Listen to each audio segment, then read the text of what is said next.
자, 오늘은 하늘 보좌와 내 생물 이런 제목으로 하나님 말씀을 함께 선포하고 함께 은혜 받고자 합니다. 제목을 한번 따라서 해볼까요? 하늘 보좌와 내 생물. 보좌라고 하면 의자를 높여 부르는 말인데 왕이 앉은 의자, 그런 면에서 옥좌라고도 할 수 있습니다. 이 사도 요한이 믿음을 지키다가 환난과 핍박을 인하여 그 patmos라고 하는 섬에 유배돼 갔는데, 주일날 선데이, 온 선데이, 주일날 특별한 하나님의 계시를 하나님께로부터 받았습니다. 그래서 우리가 지난 시간까지 살펴본 소아시아 그 7개 그 교회에 대한 모든 형편을 다 하시고, 그 교회에 합당한 말씀을 주시고, 책망할 거, 권면할 거, 칭찬할 내용들 다 얘기하신 다음에, 그 다음에 이제 내가 보니 하늘에 열린 문이 있는데, 4장 1절에 내가 들은 바 처음에 내게 말하던 나팔 소리 같은 그 음성이 이르되 이리로 올라오라. 이후에 마땅히 일어날 일들을 내가 내게 보이리라 하시더라. 특별히 이제 성부 하나님의 존귀하심과 초월성을 강조하고 있는데, 그 내용상 이 하나님의 보좌와 그 내 생물을 보게 됩니다. 뿐만 아니라 그 24장로들이 그 보좌에서 하나님을 찬송하는 모습을 지금 환상 가운데 보게 되는 거예요. 이 환상 중에 하나님께서 이 천상에 끌어올려서 그 천상에 하나님이 좌정해 계시는 그 보좌와 그 보좌 주변에서 하나님을 섬기는 내 생물과 그리고 입사장로들의 모습을 보게 했단 말.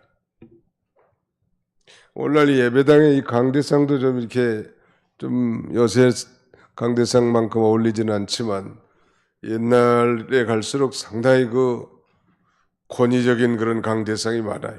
뒤에 의자도 뭐 어떤 교회, 큰 교회는 뭐 12개의 의자를 뒤에다가 배치해 놓고 아주 엄청난 규모의 이 코러스 합창단뿐만 아니라 아주 뭐 그 마치 강대상 그 보좌를 보면 마치 하나님이 계신 것처럼 느껴질 만큼 그렇게 많이 꾸몄었더랬죠. 뭐 지금은 좀 많이 시대가 바뀌긴 했습니다만, 이 사도 요한이 이 환상 가운데 하나님께서 그를 들어 올려서 그 천상에 하나님이 좌정해 계신 그 보좌와 그 보좌 주에서 하나님을 섬기는 내 생물, 즉 이 천사들과 그리고 이 24장로들이 이 금면류관을 쓰고 이렇게 하얀 옷을 입고 여호와 하나님을 찬송하면서 그 금관을 여호와께 벗어 던지는 이런 그 장관을 지금 보게 된 거예요. 오늘 우리도 오늘 이 하늘 보좌와 내 생물을 살펴보기 전에 우리가 이 교회에 먼저 와서 하나님 앞에 철저히 회개하고 기도하는 가운데, 비록 우리가 이 작은 이 공간 예배당 안에 이렇게 예배드리지만 지금 내가 하나님의 보좌 앞에, 하나님의 존전 앞에, 하나님 앞에서 지금 그 하나님을 경외하고 그 하나님을 섬기는 그런 이 모습과 자세를 가지고 하나님 앞에 예배해야 합니다.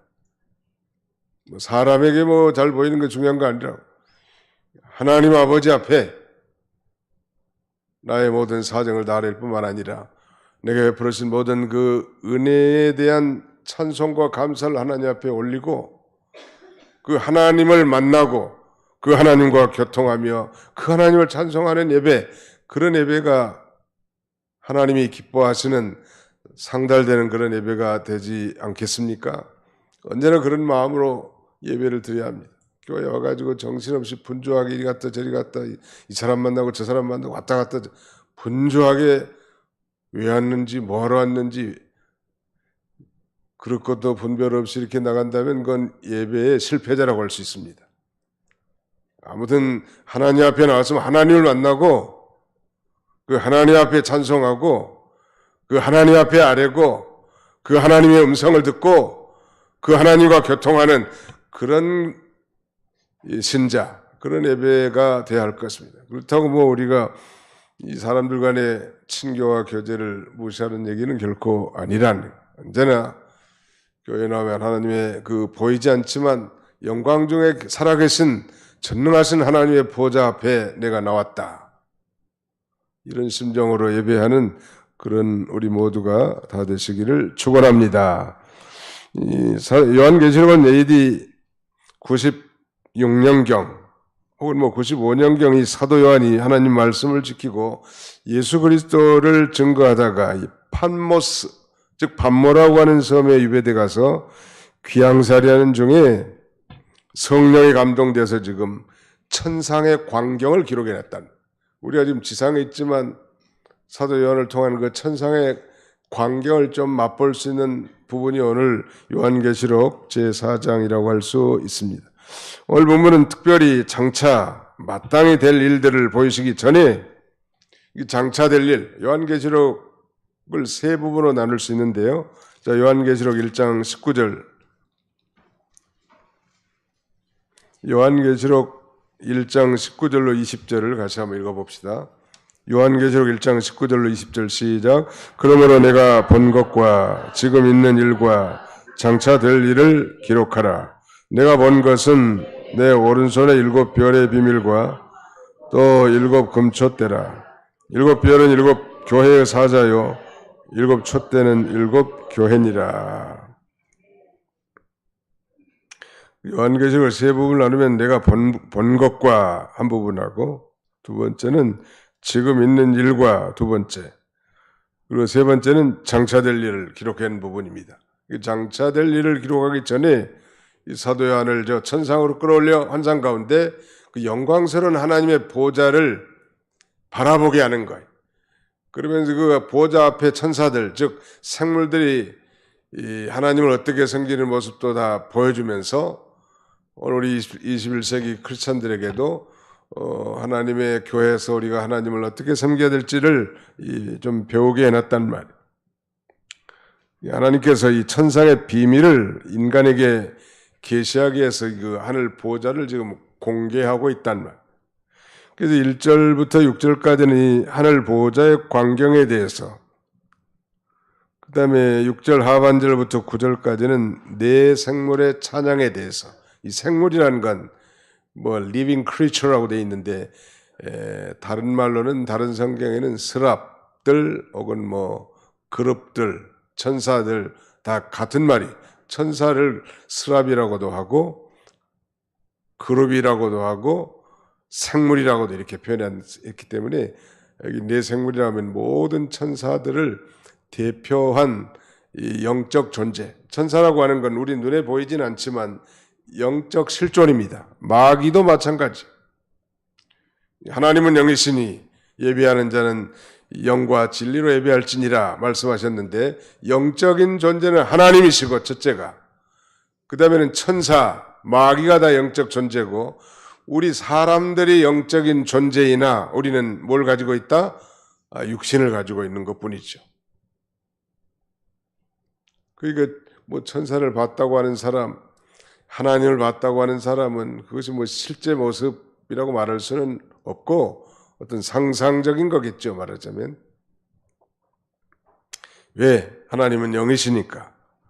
다시 말씀드리면 1절로 6절 상반절까지는 하늘 보좌의 광경에 대해서, 그 다음에 6절 하반절로부터 9절까지는 네 생물의 찬양에 대해서, 마지막 10절로 11절은 24장로들의 경배에 대해서, 이 세 부분을 이렇게 나누어서 생각할 수 있습니다. 하늘 보좌의 광경에 대해서 우리 1절로 3절까지 다시 한번 읽어보실까요? 시작. 이 일 후에 내가 보니 하늘에 열린 문이 있는데 내가 들은 바 처음에 내게 말하던 나팔 소리 같은 그 음성이 이리로 올라오라. 이후에 마땅히 일어날 일들을 내가 내게 보이리라 하시더라.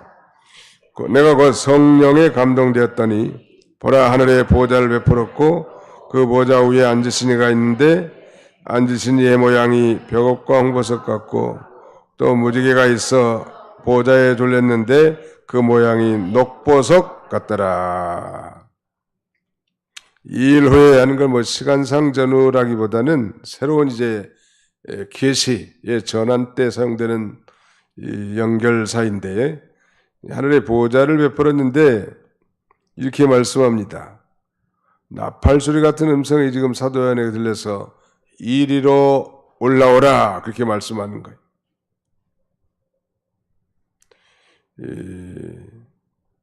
반복하지만 이 보좌는 throne이라고 하죠. throne 보좌. 이 보좌를 옥좌라고도 한다고 했습니다. 우리 기독교에서 하나님이 앉아 계신 이 높고 귀한 자리를 가리키는데 그 보좌에 하나님이 앉으셨다는 바로 이 사도 요한이 이 환상 가운데 하늘의 천상 세계에 올라가서 하나님의 보좌를 본 거예요. 놀라운 일이죠. 그런데 그 앉은 모양이 무엇과 같다고 했는가 하면 3절에 보시면 앉으신 이의 모양이 벽옥과 홍보석 같고 또 무지개가 있어 보좌에 둘렸는데 그 모양이 녹보석 같더라. 벽옥과 같다. 벽옥. 하나님의 성결과 영광을 가리키고 홍보석. 하나님의 공의의 심판. 그 다음에는 무지개. 성경에서 무지개는 그 하나님의 계약, 하나님의 언약의 신실함을 가리킵니다. 노아 홍수 이후에 하나님께서 소위 무지개 언약을 세우셨는데 그 무지개 언약을 세우시면서 다시는 내가 인간들에게 홍수로 이 세상을 심판하지 않겠다고 하는 표시로 말하자면 그 언약을 세우셨기 때문에 무지개 하면 하나님의 계약, 하나님의 언약의 신실함을 가리키고 녹보석은 그의 선하시고 아름다우심을 가리키는데 한마디로 말하면 하나님의 보좌가 영광스럽고 존귀와 능력과 영광스러운 하나님이시라는 하나님이 계신 것, 영광스러운 것이요. 그 다음에 뭘 또 받는가 하면 4절 보실까요? 또 보좌에 둘러 24보좌들이 있고 그 보좌들 위에 24장로들이 흰옷을 입고 머리에 금관을 쓰고 앉았더라. 그 가운데 하나님이 앉으신 이 보좌가 있고 그 보좌 좌우에 24개의 의자가 있는데 거기에 24장로들이 흰옷을 입고 머리에 금관을 쓰고 앉았단 말이에요. 한번 상상을 해보십시오. 이 24장로들이라고 하면 이 장로들은 성도들의 대표이기 때문에 구약의 12지파, 신약의 12사도를 대표하는 것으로서 신구약 시대의 모든 성도들을 대표한 대표자들이 교회의 대표라고 할 수 있겠죠. 오늘날도 이 장로는 교인들의 대표로 세운 거예요. 교인들이 투표해가지고. 그러나 오늘 본문에서 이 24장로는 신구약 시대에 모든 구원받은 성도들의 대표들이 거기에 앉았는데 자세히 보니까 옷은 흰옷을 입고 머리에는 금관, 금면류관을 쓰고 있더라니. 흰옷을 입었다고 하는 건 예수 그리스도의 보혈로 말미암아 구속함을 받은 하나님의 의의 옷을 입은 자들이라는 것. 금면류관은 금은 믿음을 상징하는데 믿음으로 그 영광스러운 자리에 서게 된 걸 가리킵니다. 오늘 우리 모든 구원받은 성도들은 예수를 믿음과 동시에 예수께서 이루신 구속의 의의 세마포를 다 입혀주는 거예요. 이것을 예복이라고 하고 이 예복을 입지 않는 자는 천국에 들어갈 수 없습니다. 인간의 선행과 인간의 공로와 이런 의 가지고는 결코 하나님 앞에 갈 수 없단 말이에요. 성경은 인간의 의는 다 더러운 옷과 같다고 했습니다. 하나님이 없이 구제를 하고 하나님 없이 선행을 베풀고 하나님 없이 도덕적으로 살고 그건 다 하나님 보실 때는 더러운 옷과 같다는 거예요. 예수님이 입혀준 옷을 다 입어야 돼. 예수 믿는 사람들은 다 이 의의 옷을 입은 자들이 믿으시면 아멘 합시다. 한번 더 합시다. 우리는 예수 그리스도 안에서 의의 옷을 입은 자들입니다. 성결의 옷을 입은 자들이. 그럼에도 불구하고 우리는 육체의 부패성이 있기 때문에 날마다 이 의의 두루마기가 더러워지고 지저분해지기 때문에 요한계시록 마지막 부분에 보니까 이 두루마기를 빠는 자들이 복이 있다고 그렇게 말씀하십니다. 날마다 우리가 자복하고 회개하면서 예수 그리스도의 피에 빠는 거예요. 그래서 날마다 깨끗한 옷을 입고 걸어가면 얼마나 좋겠냐. 이건 성결을 의미하지 않게 성결. 성도의 성결. 이것은 하나님과 교통하고 하나님과 동행하기 위한 선결 조건이라고 할 수 있습니다. 하늘 보좌 중심으로 빙 둘러서 지금 24보좌들이 둘렀는데 24장로들이 흰옷을 입고 금관을 쓰고 있다는 앉았단 말. 대단한 거죠. 바로 예수 그리스도의 의로 말미암은 성결을 입은 자들, 또 믿음으로 인한 교회가 이 천상에서 아주 누릴 존귀와 영광을 가리키 면류관. 예수 그리스도를 믿음으로 말미암아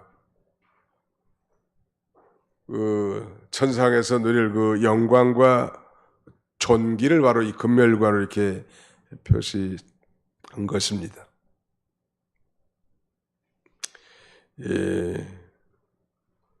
오늘 저와 여러분들은 이 다음에다 거기에 참여하게 될 자들이 대표가 거기다 지금 금멸관을 쓰고 있는 건데 그런 존귀한 자리라는 말.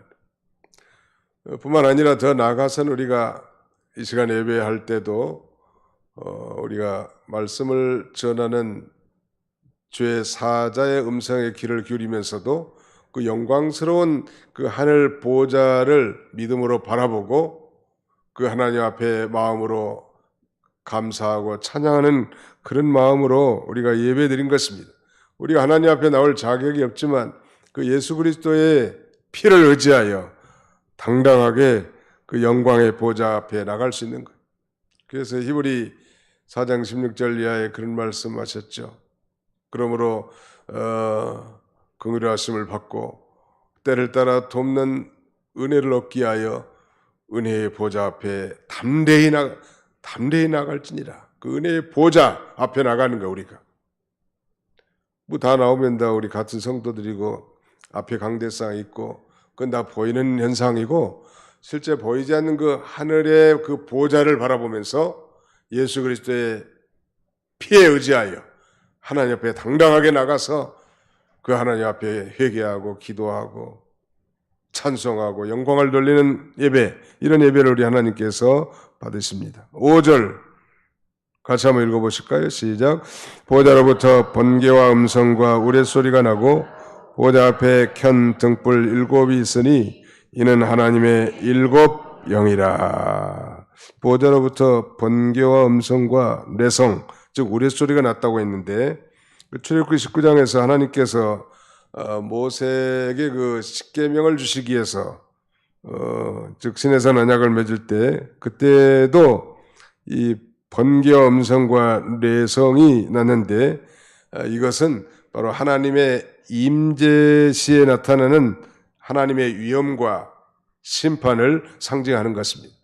이게 전부 다 이 상징적 이런 표현을 이렇게 써놓은 거예요 지금. 번개와 음성과 내성. 우리가 아주 갑자기 대낮에 하늘이 캄캄해지면서 아주 우르릉 쾅쾅하면서 아주 번개치고 내성을 치면 정신이 바짝 들어 내가 뭔 죄를 졌는지. 유명한 종교개혁자 말틴 루터는 어느 친구와 함께 길을 가다가 갑자기 내성과 함께 벼락이 떨어졌는데 같이 걸어가는 친구가 그 자리에서 즉사합니다.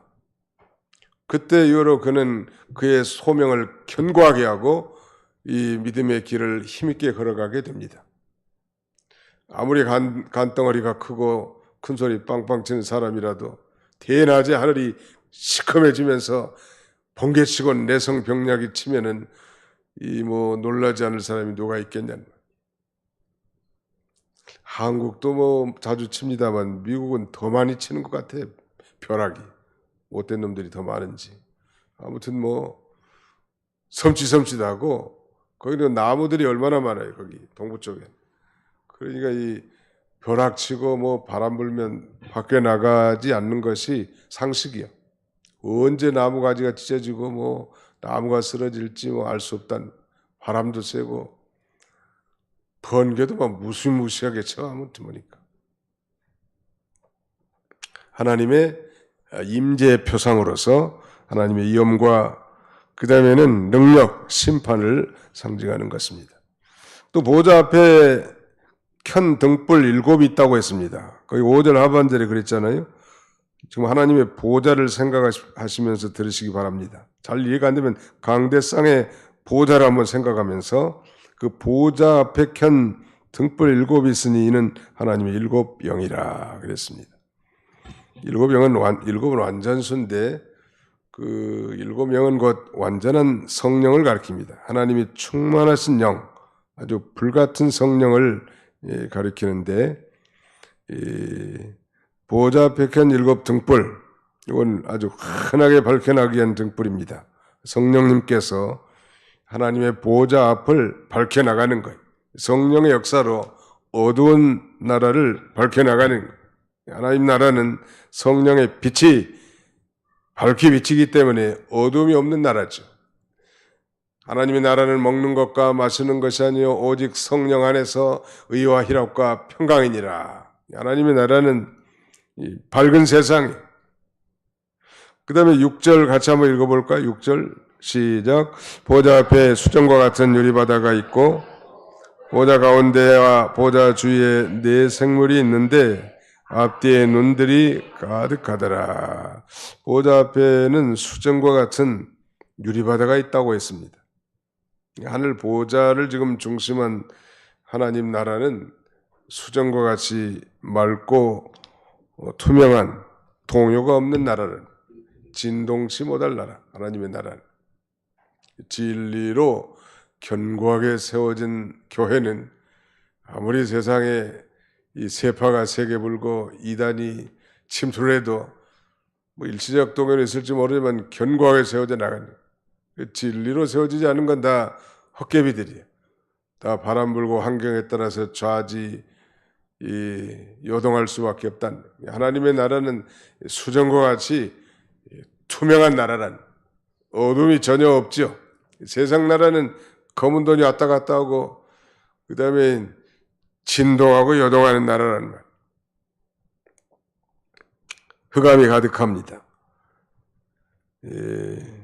오늘날도 우리가 이뤄나가는 예수 그리스도의 구속을 기초한 나라, 교회도 바로 이런, 교회도 모든 면에 투명해야 돼. 특별히 재정을 사용하는 면에서 명확하나하고 투명해야 합니다. 모든 정치도 마찬가지. 하나님의 나라의 특징이 수정과 같이 아주 투명하고 그 다음에는 진동치 않는 나라예요. 동요나 진동, 파동이 전혀 없는 나라라는. 그런데 그 4 생물, 사도 요한이 이제 보좌주의 4 생물을 보게 되는데 그 4 생물이 뭘 하는지 보겠습니다. 7절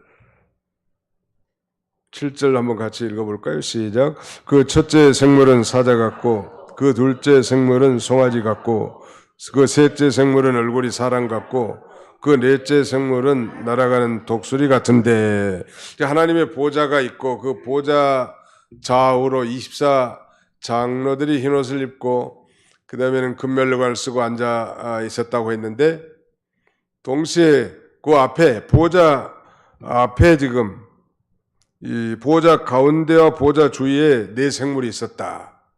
그런데 그 첫 번째 생물을 보니까 사자 모양 같고 두 번째는 송아지 같고 세 번째 생물은 얼굴이 사람 모양 같고 마지막 4번째 생물은 날아가는 독수리 같다고 했습니다. 생물은 반복하지만 천사를 가리킵니다.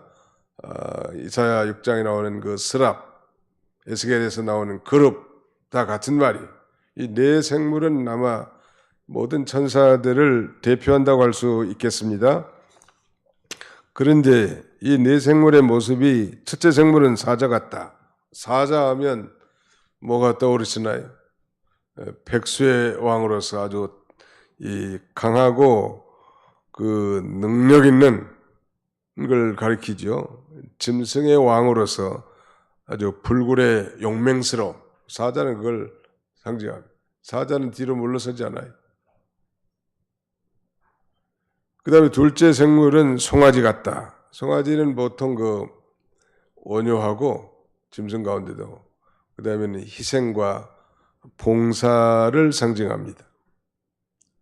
그러니까 하나님 그 네 생물들이 하나님의 보좌 앞에서 하나님의 심부름을 하는 심부름꾼이에요. 그 다음에 세 번째 생물을 보니까 그 모양이 무엇과 같다고 했습니까? 그 얼굴이 사람 같다는 거예요. 사람 같다는 것은 이 지혜롭다 그런 걸 상징합니다. 즉 지혜와 총명을 상징하는 것인데 천사들이 하나님께서 이 지혜 있게 만들어 놨단 말. 만물의 영장은 우리 사람이고 하나님의 형상을 닮은 사람. 근데 마지막 네 번째 생물은 독수리 같다고 했는데 독수리가 상징하는 건 신속함, 민첩함을 가리키기도 하고 그 다음에는 그 하나님의 그 심판을 가리키기도 합니다. 뭘 의미할까? 또 독수리는 그 신령한 걸 상징하기도 해요. 이사야 그 41장 30절 오직 여호와를 앙망한 자는 이 세임을 얻으니 독수리같이 이렇게 이 말씀 나오죠. 신령한 걸 상징한다.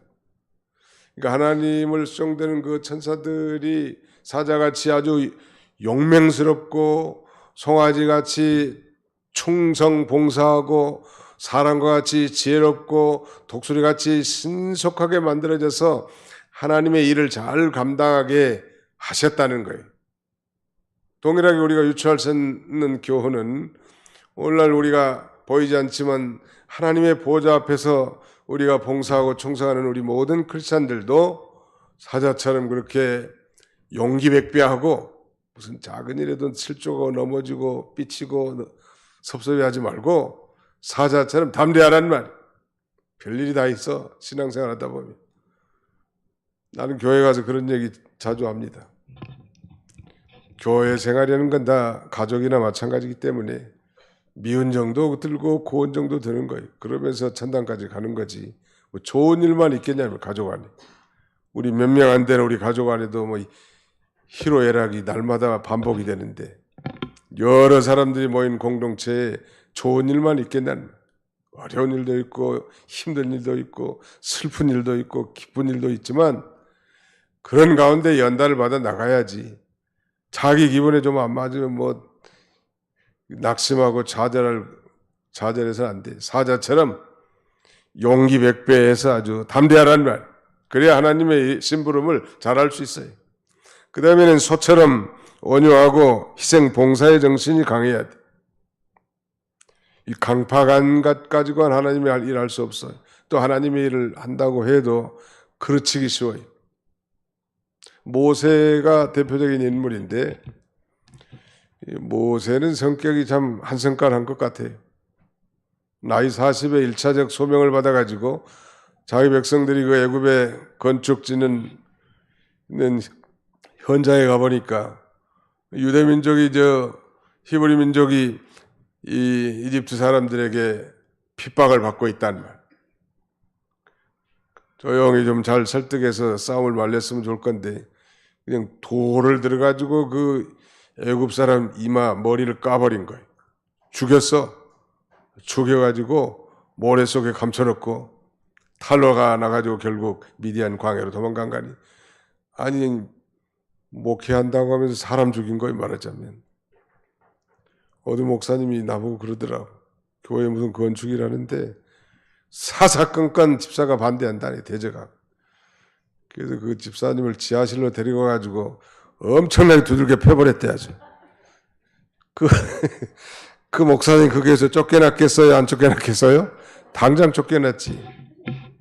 아니 교인을 때려 펴가지고 거기에 남아 있겠어요? 근데 모세는 때려 편 게 아니라 죽였어요. 아예 죽였다고 모세 목사는. 그런데 나중에 그 모세에 대해서 성경은 이렇게 증거합니다. 이 사람 모세는 온유함이 지면의 모든 사람보다 승하도다. 이게 무슨 말이에요? 이 사람 모세는 온유함이 지면의 모든 사람보다 승하도다.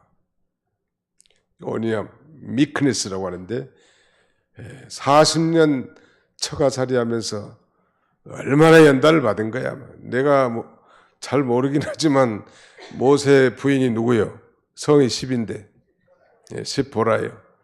십보라가 성격이 대단했을까요? 대단했을까요? 엄청났을 것 같아. 아무튼 남자 후레 잡는 여자 정도 된 것 같아. 그러니까 처가살이 주제에 큰소리 빵빵 치겠어요. 껍벌이 서말만 있어도 처가살이는 안 한다는 말이 있는데 평생을 장인 양 키우면서 얻어먹고 사는 주제에 뭔 큰소리 쳤겠냐. 자기가 다 빠져나가. 자기 자존심, 교만심, 자기 잘한 거 다 미디안 광에다 흘러내버리고 이제 주님이 가라 하면 가고 오라 하면 오고 서라 하면 서고 하라 하면 하고 하지 말라고 하면 안 하고 양치하라고 하면 장인 영감 예 알겠습니다 양치고.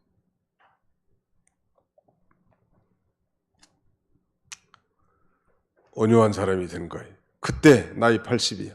하나님이 다시 그를 떨기나무 불꽃 가운데서 소명합니다. 이제는 내가 하겠다는 것도 없고 안 하겠다는 것도 없어. 주님의 뜻이면 순종하겠습니다. 그렇게 온유한 사람이 된 거예요. 우리가 이 송아지처럼 좀 온유해야지. 너무 강팍하면 그거 못 써. 나도 한 번씩 버럭버럭 하는 게 있는데 숙제요. 고쳐야 될 숙제. 하나님의 일의 손해라고. 온유한 자는 복이 있나니 저희가 하나님의 기업을 이어받을 것이며 라고 말합니다. 시편 37편에는 온유한 자가 복을 받는다고 여러 번 반복하고 있습니다. 사람은 좀 부드러운 게 좋을 것 같아요. 보니까 우리 여성 동지들은 온유함으로 자기 자신들을 잘 단장하게 해야 돼. 여자가 돼가지고 막 들어붙어가지고 나죽여 하면서 남편에게 대들면 그거 어떻게 사란 말이에요. 나는 우리 집사람이 그렇게 한다는 얘기는 절대 아니에요. 아무튼 누구라도 아무튼 온유해야 돼. 교회에서도 마찬가지. 온유하라는 말. 집사님 안녕하십니까? 얼마나 힘드십니까? 미안합니다. 죄송합니다.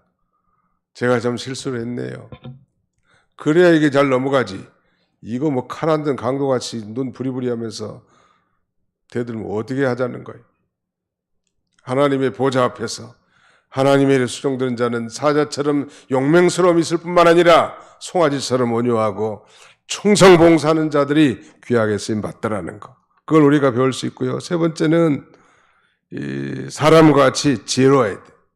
사람이 좀 지혜가 있어야 돼. 딱 봐가지고 미륵투기가 되면 안 된다는 거예요. 미련한 자에게 심부름 시키는 그건 참 주인의 발등 지킬 일이에요. 하나님이 우리에게 예수를 믿고 성령을 선물로 주셨는데 성령은 지혜의 영입니다. 똑같은 일을 시켜도 아주 지혜로운 사람은 요령 있게 잘 처리하는데 미륵투기들은 주물고 마는 자 있어. 하루 종일 주무럭주무럭만 하고 있다고.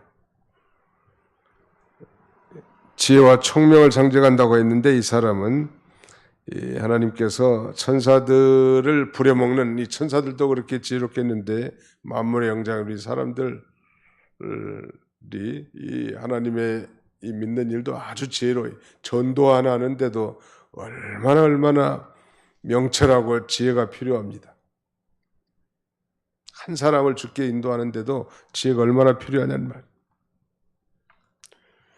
그 다음에 네 번째 생물은 독수리라고 했는데 이건 아주 민첩함, 신속성을 가리키기도 하지만 아주 신령한 걸 상징합니다.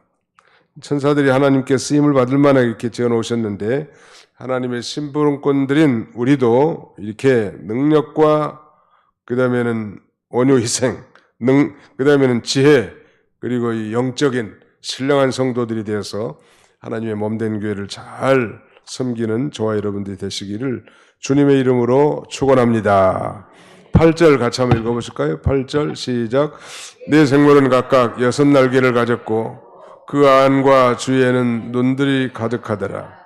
그들이 밤낮 쉬지 않고 이르기를 거룩하다 거룩하다 거룩하다 주 하나님 곧 전능하신 이여 전에도 계셨고 이제도 계시고 장차 오실 이시라 하고. 이 네 생물이 날개가 몇 개 달려 있어요? 각각 6개. 그러니까 한 생물의 날개가 6개씩 달려 있는 거예요. 그 두 날개로는 얼굴을 가리우고, 두 날개로는 발을 가리우고, 두 날개로는 날고 창하하도록 되어 있습니다. 얼굴을 가린다는 건 하나님을 경외하는 자세, 발을 가리운다는 것은 자기 부정, 즉 겸손한 자세. 그리고 마지막 세 번째, 이 날고 창한다는 것은 아주 신속한 순종. 퍼뜩 나는 것처럼 신속해야 돼. 뭐 하나 명령 떨어지면 하나님이 내게 주신 명령인 줄 알고 즉각 순종하라는 말. 이게 우리 수종되는 이 봉사자들, 성도들이 할 일이에요. 천상의 하나님 보좌 주변에서 얼쩡얼쩡만 한 게 아니고 이 네 생물들은 하나님이 쓴 특장을 따라 하나님이 이 위대한 그 구원 운동에 귀하게 쓰임받은 것처럼 우리도 그런 그 성도들이 다 되어야 할 것입니다. 이 천사들이 하는 일은, 즉 이 생물들이 하는 일이 뭘까요? 그러면 8절로 9절 같이 한번 읽습니다. 시작. 그 생물들이 보좌에 앉으사 세세토록 살아계시는 이에게 영광과 존귀와 감사를 돌릴 때에, 이 천사들이 찬송 내용은 그 앞에도 있습니다만 거룩하다 거룩하다 거룩하다 8절 하반절에 주 하나님과 전능하신 이여 전에도 계셨고 이제도 계시고 장차 오실 이시라 하고, 이 생물들의 찬송의 내용은 아주 밤낮 찬송하는데 세 가지. 첫째는 하나님의 거룩하심을 찬송하는 것, 두 번째는 하나님의 전능하심을 찬송하는 것, 마지막 세 번째는 하나님의 영원하심을 찬송합니다. 거룩하다 거룩하다 거룩하다, 지극히 거룩하신 하나님이요, 이 속된 것과 분리되어 있는 그 죄와 상관이 없는 거룩하신 그 하나님을 찬송하고 전능하신 하나님을 찬송할 뿐만 아니라 전에도 계셨고 이제도 계시고 장차 오실 영원하신 하나님, 하나님의 영원하심을 이렇게 찬송하는, 하나님의 심부름을 하면서 늘 찬송하는 게 할 일이요. 이 다음에 우리가 하나님 앞에 천국에 가면 무슨 일 합니까? 우리도 마찬가지. 천국에 가면 하는 일이 늘 찬송하네. 하나님의 거룩하심을 찬송하네. 하나님의 전능하심을 찬송하네. 하나님의 그 영원무궁하심을 찬송하네. 나 같은 죄 많은 인생들을 구원해 주셔서 하나님의 자녀로 삼아주시고 이 천상의 영원한 세계에서 하나님을 찬송할 그릇으로 선택해 주신 것을 너무너무 감사합니다. 늘 감사하고 찬송하는 게 일이요. 이 백성은 내가 나를 위하여 지었나니 나의 찬송을 부르게 하려 하십니다. 찬송 부르도록 우리를 지으신 받은 자. 원망불평할 시간 없어요. 낙심자절할 시간이 없다고. 늘 찬송하는. 늘 집에서도 찬양하고 찬송하는 그런 습관을 갖는 건 참 좋을 것 같아요. 듣는 것도 좋고. 양병기 목사님이 지금은 이제 요양병원에 가 계셔서 천당 갈 날이 얼마 안 남으신 것 같은지, 이분이 찬송을 그렇게 즐겨 하셨고 과거에 집회 때도 많이 찬송 인도도 하시지 않았습니까? 인물도 아주 잘생긴 양반이. 근데 이제 막상 목회를 은퇴하고 보니까 이 목사님이 설교권이 박탈된 상실감은 이루 말할 수 없다고 합니다. 저도 이제 얼마 있으면 그런 체험을 하겠지만, 다시 말씀드리니 이 목회자가 이제 해중석에 앉아서 평신도로 돌아가기까지 시간이 많이 걸린다는 거예요. 그래서 자기는 그걸 어떻게 이겼는가 하면 하루에 한 2시간씩 집에서 찬양을 했다고 합니다. 그 찬양을 통해서 은혜를 많이 받으니까 다른 건 웬만한 건 다 극복해 나가는 것입니다. 자, 마지막 이제 10절로 11절은 24 장로들이 경배한 내용을 기록하고 있습니다. 10절로 11절입니다. 시작. 24 장로들이 보좌에 앉으신 이 앞에 엎드려 세세토록 살아계신 이에게 경배하고 자기의 관을 보좌 앞에 드리며 이르되 우리 주 하나님이여 영광과 존귀와 권능을 받으시는 것이 합당하오니 주께서 만물을 지으신지라 만물이 주의 뜻대로 있었고 또 주의 지으심을 받았나이다 하더라. 이 장로님들도 가서 뭐하는가? 하늘 보좌의 좌정에 계신 하나님께 경배하고 찬송하니라는 거예요. 이 장로, 입사 장로들은 모든 성도들, 즉 교회의 대표들이라고 있기 때문에 우리 모두가 다 구원받은 성도들이라면 천상에 가서 하나님 앞에 이제 흰옷을 입고 금멸관을 쓰면서 찬송하는 거. 그러면서 우리 주 하나님이여 영광과 존귀와 권능을 받으시는 것이 합당하오니 주께서 만물을 지으신지라 그랬고요. 그 이 10절에는 자기의 관을 보좌 앞에 드리며 자기에게 주신 이 면류관을 보좌 앞에 드리면서 그렇게 찬송하는. 아니 저 같은 게 이렇게 면류관을 쓸 자격이 없는 자입니다. 이 관을 받으시옵소서. 그렇게 얘기하는 거예요. 영광은 하나님께만 돌리고 하나님을 섬기는 이 나라가 하나님 나라예요. 하나님 나라는 면류관을 서로 안 쓰려고 하는 나라예요. 어떤 면에서 세상에서는 서로 아주 면류관을 쓰려고 하는 데 반해서 24 장로들이 하나님께만 영광 돌리고 만물을 창조하시고 주관하시는 하나님만 찬송하는 것. 사랑하는 성도 여러분, 오늘 우리는 하나님께 찬송을 하도록 지음받은 존재들이에요. 그러니까 여러 가지 우리의 삶을 통해서, 우리의 입술을 통해서, 마음으로 우리의 모든 걸 통해서 하나님 앞에 영광과 찬송을 돌리는 삶이 하나님이 우리 인간을 지어놓으신 목적이기 때문에 그 목적대로 살 때 우리가 행복한 것이고 기쁨이 넘치게 되는 것입니다. 우리가 교회 형식적으로 왔다 갔다 하는 그런 존재들이 아니고 교회 와서 사람이나 만나고 인사나 하는 그런 인본주의적 신앙이 아니라 교회는 연약하고 부족하고 허물이 많지만 그 보이지 않는 그 영광의 보좌에 하나님이 계시고 그 하나님 앞에 예배된다는 그 신령한 정신을 가지고 하나님 앞에 나와 하나님이 받으심직한 이런 복된 예배를 드리는 그런 저와 여러분들이 다 되시기를 주님의 이름으로 축원합니다. 기도합시다. 기도하겠습니다.